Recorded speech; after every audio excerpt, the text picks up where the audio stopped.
Hello everyone, I hope you all are doing well. आज की video में हम डिस्कस करेंगे 2D ट्रांसफॉर्मेशन।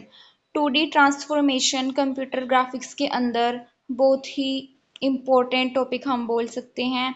ये आई थिंक यूनिट 2 या यूनिट 3 के अंदर आता है और इसमें से क्वेश्चन एग्जाम में ज़रूर आता है और ये बहुत इम्पोर्टेंट टॉपिक होता है कंप्यूटर ग्राफिक्स के अंदर।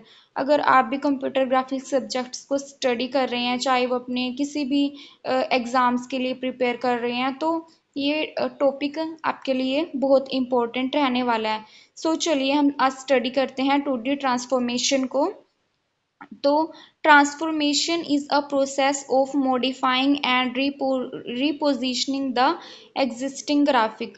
जो ट्रांसफॉर्मेशन है, सबसे पहले हम समझते हैं कि ट्रांसफॉर्मेशन क्या होती है। जब हम किसी ग्राफिक्स को या किसी ऑब्जेक्ट को मॉडिफाई करते हैं या उसको रिपोजिशन करते हैं, तो इस प्रोसेस को हम ट्रांसफॉर्मेशन बोलते हैं। So, changing position, shape, size or orientation of an object on display is known as transformation. हम उस इमेज या ऑब्जेक्ट को, चाहे हम उसकी पोजीशन में चेंज कर रहे हैं या उसकी शेप में हम चेंज कर रहे हैं या हम उसके साइज के साथ इंक्रीज या डिक्रीज उसके साइज को कर रहे हैं या फिर हम उसकी ओरिएंटेशन को चेंज कर रहे हैं, तो ये सारी चीज़ें आती हैं ट्रांसफॉर्मेशन के अंदर। और जब हम ये सभी चीज़ें किसी 2D ऑब्जेक्ट्स के साथ करते हैं, तो उसको हम बोलते हैं 2D ट्रांसफॉर्मेशन। जो बेसिक्स ट्रांसफॉर्मेशन होती हैं वो होती हैं ट्रांसलेशन, रोटेशन और स्केलिंग। आज की वीडियो में हम इन तीनों को ही कवर करेंगे। सो ये हमने कुछ बेसिक्स दिखाया है। इधर ऑब्जेक्ट है हमारा, हम उसको मैनिपुलेट कर रहे हैं, उसको चेंज कर रहे हैं, उसको अल्टर कर रहे हैं।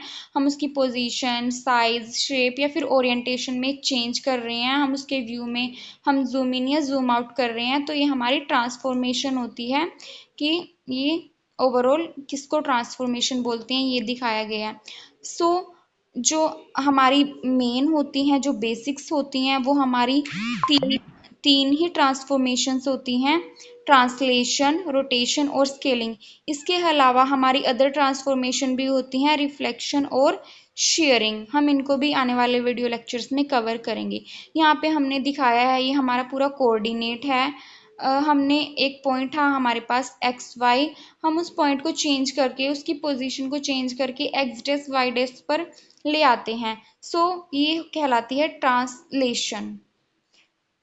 It is a transformation. जो ट्रांसलेशन होती है हम उसको स्टडी कर रहे हैं। जो ट्रांसलेशन है वो क्या है? एक ट्रांसफॉर्मेशन है that use to reposition the object along the straight line path from one coordinate location to another.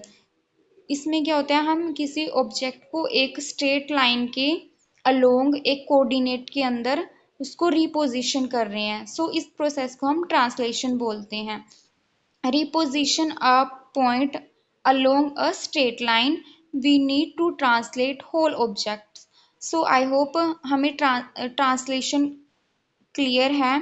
बहुत ही बेसिक्स यहाँ पे दिखाया गया है और कुछ पॉइंट्स के साथ भी एक्सप्लेन किया गया है कि ट्रांसलेशन क्या है, और साथ में डायग्राम के थ्रू भी दिखाया गया है कि किसी ऑब्जेक्ट की पोजीशन को चेंज करना किसी कोऑर्डिनेट के अंदर। Given a point x, y and translation distance is tx and ty। जो हमारे दो पॉइंट्स थे, हमने उन पॉइंट्स के अंदर कुछ डिस्टेंस का चेंज आया होगा, तो उस डिस्टेंस को हमने tx और ty से दिखाया है। तो जो हमारी न्यू पोजीशन है उसको हम कैसे कैलकुलेट करेंगे?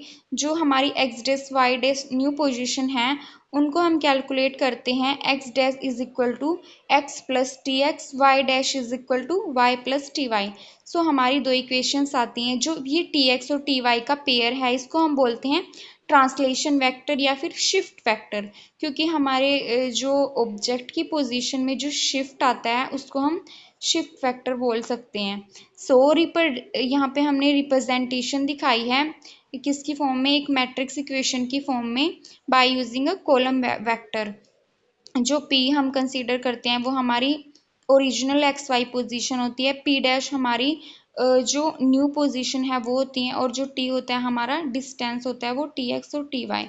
सो हम इसको ऐसे डेनोट करते हैं p dash is equal to p plus t. मतलब जो हमारी नई पोजीशन है वो कैसे निकलती है, वो हमारी ओल्ड पोजीशन से प्लस उसके डिस्टेंस को उसमें ऐड करके निकाला जाता है। सो ये हमारी मैट्रिक्स की फॉर्म में हम इसको ऐसे डिफाइन कर सकते हैं। अगर हम इसके एग्जाम्पल देखें, एग्जाम्पल कंसीडर करते हैं एक, उससे हमें ज़्यादा अंडरस्टैंडिंग मिलेगी। Translate a polygon with coordinate A B C by 3 units of x direction and 4 units of y direction. हमें कोऑर्डिनेट्स दिए गए हैं ए बी सी, और हमें उनको 3 यूनिट और 4 यूनिट डायरेक्शन में ट्रांसलेट करना है। So given this is solution, given a is equal to 2 5, b is equal to 7 10, c is equal to 10 2। और जो हमारा टी एक्स है एक्स डायरेक्शन की डिस्टेंस डायरेक्शन में जो हमारा डिस्टेंस है वो है 3, और वाई डायरेक्शन में हमारा जो डिस्टेंस दिया गया है वो 4 दिया गया है। तो हम इसको ऐसे लिख सकते हैं t इज इक्वल टू 3 और 4। हम इसको कैसे कैलकुलेट करेंगे, सबसे पहले हम ए डैश की पोजीशन जो ए है उसकी ए डैश हम न्यू पोजीशन को कैलकुलेट करेंगे, ओल्ड पोजीशन प्लस उसका डिस्टेंस। तो हमारे पास ए डैश की न्यू पोजीशन आएगी 5 9। ऐसे ही हम सिमिलरली बी डैश की पोजीशन को कैलकुलेट करेंगे, हमारे पास आएगी 10 4। सिमिलरली हम सी डैश की पोजीशन को कैलकुलेट करेंगे, वो हमारे पास आएगी 13 और 16। सो हमारे पास ये पॉलीगन था ए बी सी जिसके पॉइंट्स थे, हमने इन पॉइंट्स को उस जो हमें डिस्टेंस दिया गया था उस डिस्टेंस को ऐड करके हमने न्यू पॉइंट्स को कैलकुलेट किया है। सो अगर हम इसको कोऑर्डिनेट्स पे दिखाना चाहे तो हम ऐसे दिखा सकते हैं। ये थोड़ा सा रफली ओवरव्यू है। अगर आप इसको खुद से ड्रॉ करके देखेंगे तो आपको डिफरेंसेस इनके अंदर मिलेंगे, मतलब इनकी पोजीशन में आपको चेंज मिलेंगे। सो ये हमारे ट्रांसलेशन थी। देन उसके बाद ये हमारा सेकंड एग्जांपल है, आप इसको खुद ट्राई कर सकते हैं। हमारे पास एक रेक्टेंगुलर है जिसके पॉइंट्स हैं ए बी सी डी, और उसको 4 यूनिट एक्स डायरेक्शन में 6 यूनिट वाई डायरेक्शन में हमको ट्रांसलेट करना है। सो ये इसका सॉल्यूशन भी दिए गए हैं। अगर आपको फर्स्ट एग्जांपल समझ में आया तो आप इसको खुद ट्राई करना, ताकि आपकी खुद से अंडरस्टैंडिंग बिल्ड हो कि ट्रांसलेशन क्या होते हैं। सो ऐसे हम इसको भी डिनोट कर सकते हैं। हमारी ओल्ड पोजीशन ये थी, हमारी न्यू पोजीशन ये आएगी। सो हम ट्रांसलेशन को अच्छे से कवर कर चुके हैं, साथ साथ हमने उसके एग्जाम्पल भी देखे। अब हम रोटेशन को समझते हैं कि रोटेशन क्या होती है 2D ट्रांसफॉर्मेशन के अंदर। So a 2 dimensional rotation is applied to an object by repositioning it along a circular path in the XY plane.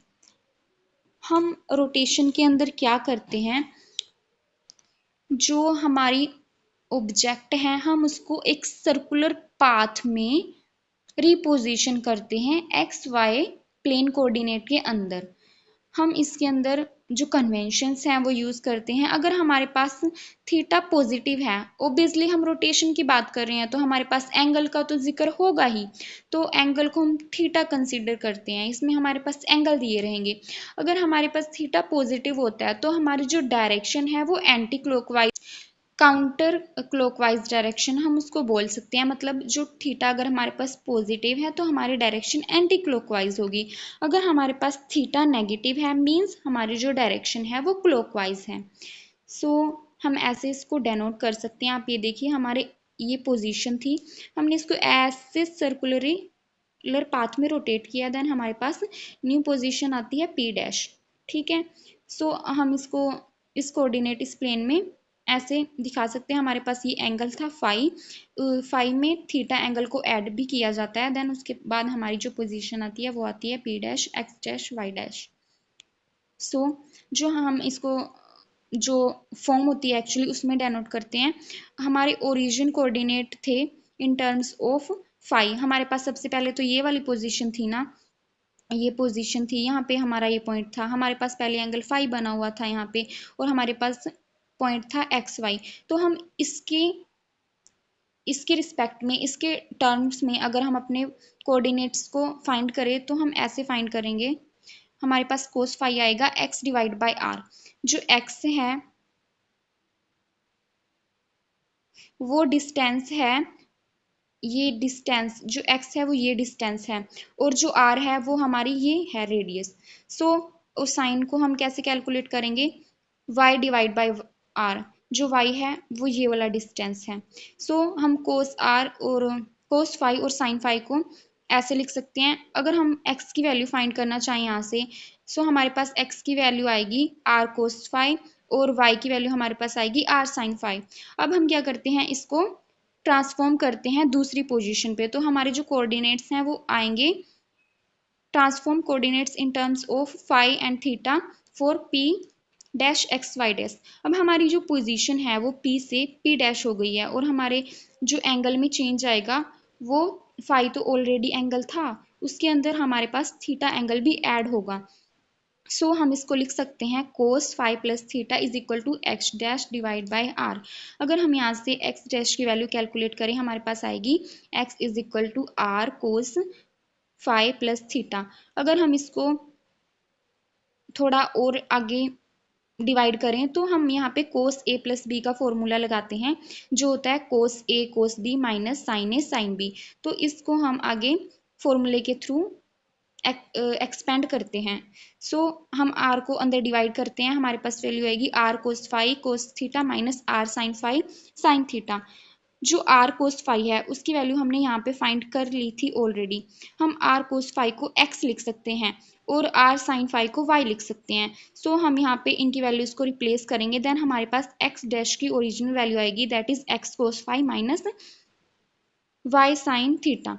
सो ऐसे ही हम sine theta sine phi plus theta की वैल्यू को कैलकुलेट करेंगे, that is sine theta plus phi is equal to Y dash divide by r.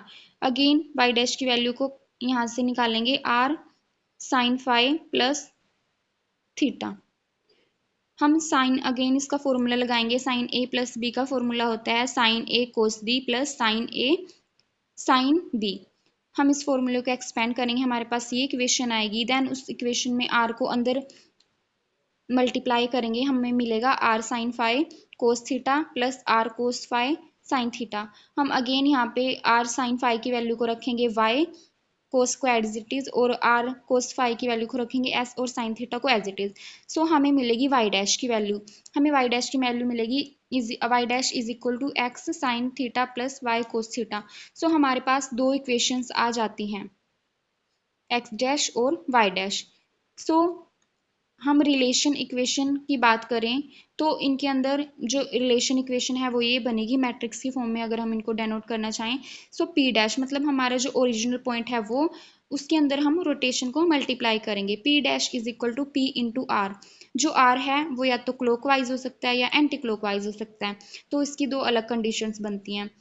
अगर हम इनको matrix की फॉर्म में निकलना चाहे तो ऐसे लिखेंगे, x dash Y dash is equal to x y multiply cos theta minus sine theta cos theta.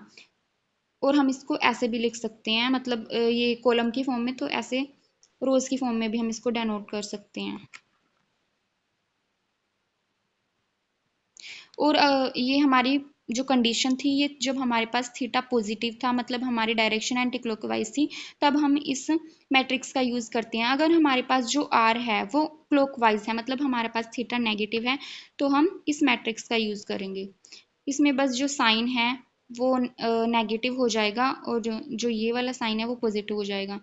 So similar ही है। अब इनके एग्जांपल्स को हम देखते हैं। A point 35 is rotated counter clockwise means anti clockwise by an angle of 45 degree, find the rotation matrix and resultant points. हम इस matrix का यूज करेंगे, सिर्फ हमने क्या करना है, एक्स वाई की जगह पॉइंट्स रखने हैं 35, और जो हमारा थीटा है उसकी जगह 45 एंगल रखना है। सो इसको ऐसे एक्सपेंड करके हम अपने पॉइंट्स को फाइंड कर सकते हैं। ऐसे ही आप सेकेंड एग्जाम्पल्स को ट्राई करना, बिल्कुल सिमिलर ही है ये भी। उसके बाद हम बात करते हैं 2D स्केलिंग की। हम 2D ट्रांसलेशन 2D रोटेशन को कवर कर चुके हैं। उसके बाद आता है हमारे पास 2D स्केलिंग। स्केलिंग के अंदर जैसे इसके नाम से क्लियर है, हम ऑब्जेक्ट को स्केल कर रहे हैं, मतलब हम ऑब्जेक्ट को या तो उसके साइज को रिड्यूस कर सकते हैं या फिर इंक्रीज कर सकते हैं। It is use to alter और change the size of an object.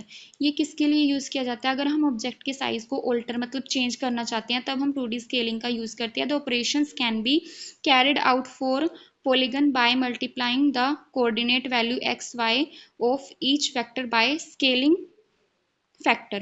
हम जो हमारे न्यू पॉइंट्स हैं उनकी वैल्यू कैसे फाइंड करते हैं? जो हमारे ओल्ड पॉइंट्स हैं उनकी वैल्यू में स्केलिंग फैक्टर को मल्टीप्लाई करके हमारे पास एक्स डैश आता है x into s x, y dash आता है वाई इंटू एस वाई, जहाँ पे एस एक्स और एस वाई हैं वो स्केलिंग फैक्टर हैं, और स्केलिंग फैक्टर की मैट्रिक्स को हम ऐसे डेनोट करते हैं।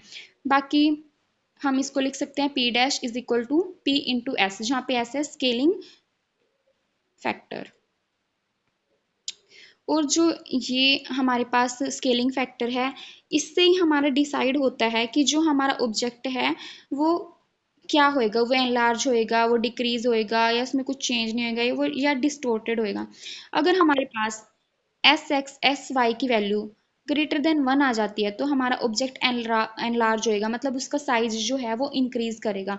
अगर हमारी इनकी वैल्यू लेस देन 1 आती है तो हमारा ऑब्जेक्ट डिक्रीज करेगा, मतलब उसका साइज जो है वो रिड्यूस करेगा। अगर हमारे पास एक पॉजिटिव एक नेगेटिव आता है तो हमारा डिस्टोर्टेड ऑब्जेक्ट आएगा।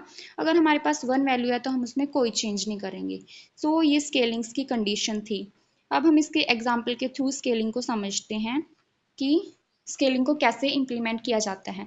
हमारे पास एग्जाम्पल है, scale the polygon with coordinates A B C by 3 unit direction and 2 unit in y direction. हमें जो स्केलिंग फैक्टर हैं वो दिए गए हैं एस एक्स थ्री और एस वाई टू, मतलब जो एक्स की डायरेक्शन में है वो है होएगा 3 और जो वाई की डायरेक्शन में वो होएगा 2। और हमारे पास पॉइंट्स दिए गए हैं ए बी सी। हमने इस पॉलीगन को स्केल करना है, तो हमारे पास जो मैट्रिक्स बनेगी वो बनेगी 3 4 7 10 9 3 की। इसको हम सिंपली अपनी स्केलिंग फैक्टर मैट्रिक्स से मल्टीप्लाई करेंगे, देन हमें हमारे कोऑर्डिनेट्स जो पॉइंट्स हैं वो मिलेंगे, एनलार्ज कोऑर्डिनेट्स। सो ऐसे ही हम इस एग्जांपल को ट्राई कर सकते हैं।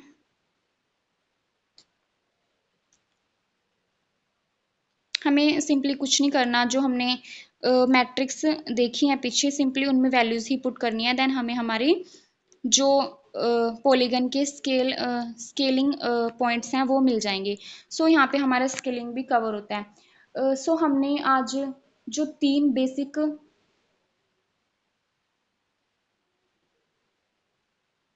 जो तीन बेसिक्स ट्रांसफॉर्मेशन होती हैं हमारी, ट्रांसलेशन रोटेशन और स्केलिंग, हमने आज इनको कवर किया है। और इससे नेक्स्ट वीडियो में हम अदर ट्रांसफॉर्मेशन को भी कवर करेंगे। अगर आपको वीडियो लेक्चर पसंद आता है तो प्लीज़ लाइक करें, शेयर करें, हमारे चैनल को सब्सक्राइब करना ना भूलें। Thank you for watching the video.